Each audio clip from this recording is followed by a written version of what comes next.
I own a golden dragon. Goldener Drop is the name in its native German tongue. This 1984 Mercedes-Benz roars in all of its shimmering gold glory. Now, this dragon might breathe more smoke than it does fire, but both do the trick of clearing out the parking lot. Many automotive experts would advise against depending on a 30-year-old car to make it through the capricious Rocky Mountain winter. Many mechanics would readily concur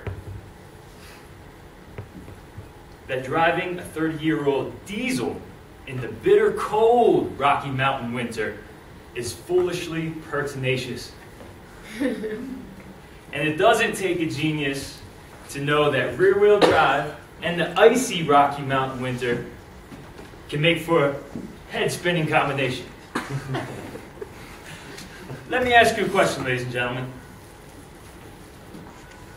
What could we possibly propose to make this 30-year-old rear-wheel drive diesel monster any less desirable to drive in a Rocky Mountain winter? Ah, I've got it. No heat. You heard me correctly, ladies and gentlemen.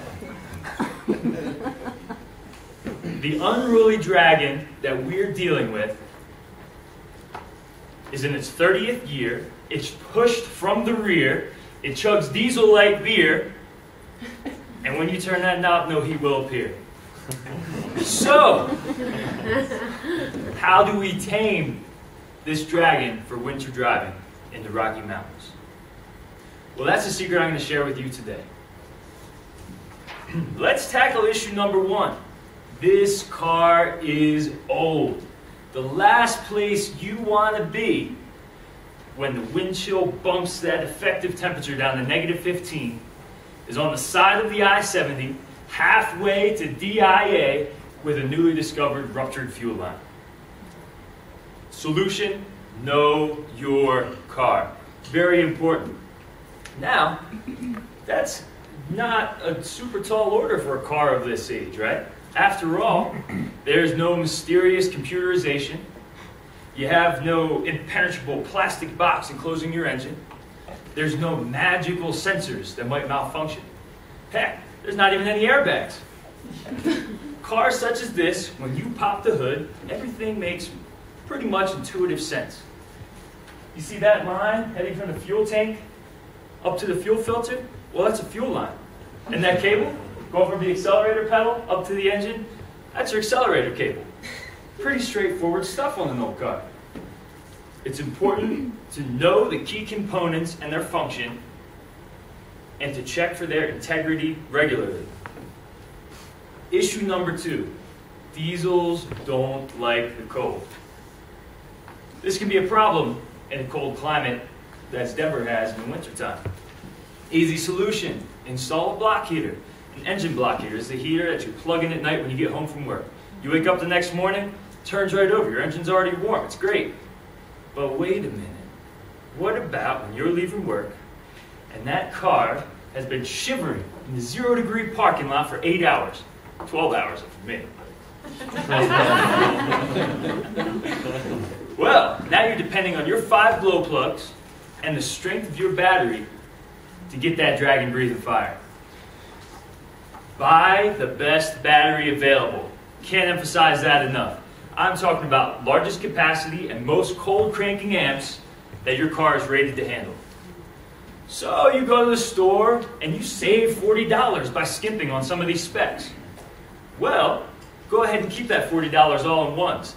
That way you have more fuel for your survival fire while you're waiting for it to Issue number 3.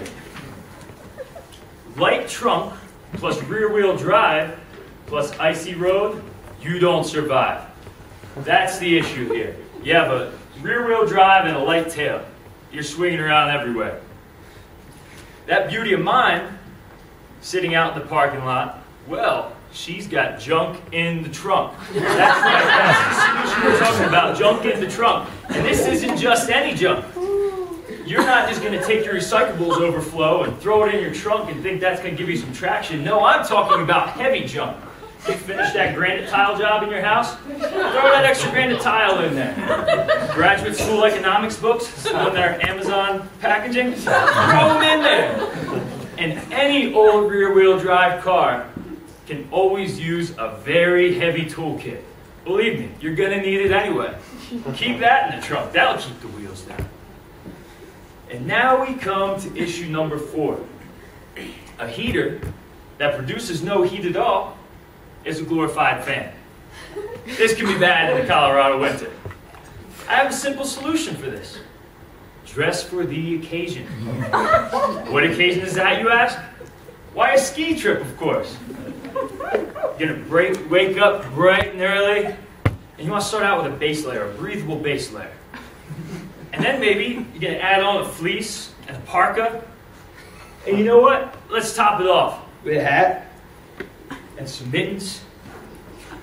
And then we're going to jump in the car. We're going to start heading north. And then we turn west, and we smile as the mountains come up over the horizon. And we're getting excited about the big day ahead, about all the obstacles we're going to navigate, about all the heights we're going to conquer. And then you take a right to the Federal Center parking lot. You climb like the stairs, and you navigate around all the people you want to avoid on the way to your desk. It's like a mountain excursion 5 days a week. And now, ladies and gentlemen, each of you possess the power to tame a dragon for winter travel. Remember, know your car. Install a lock.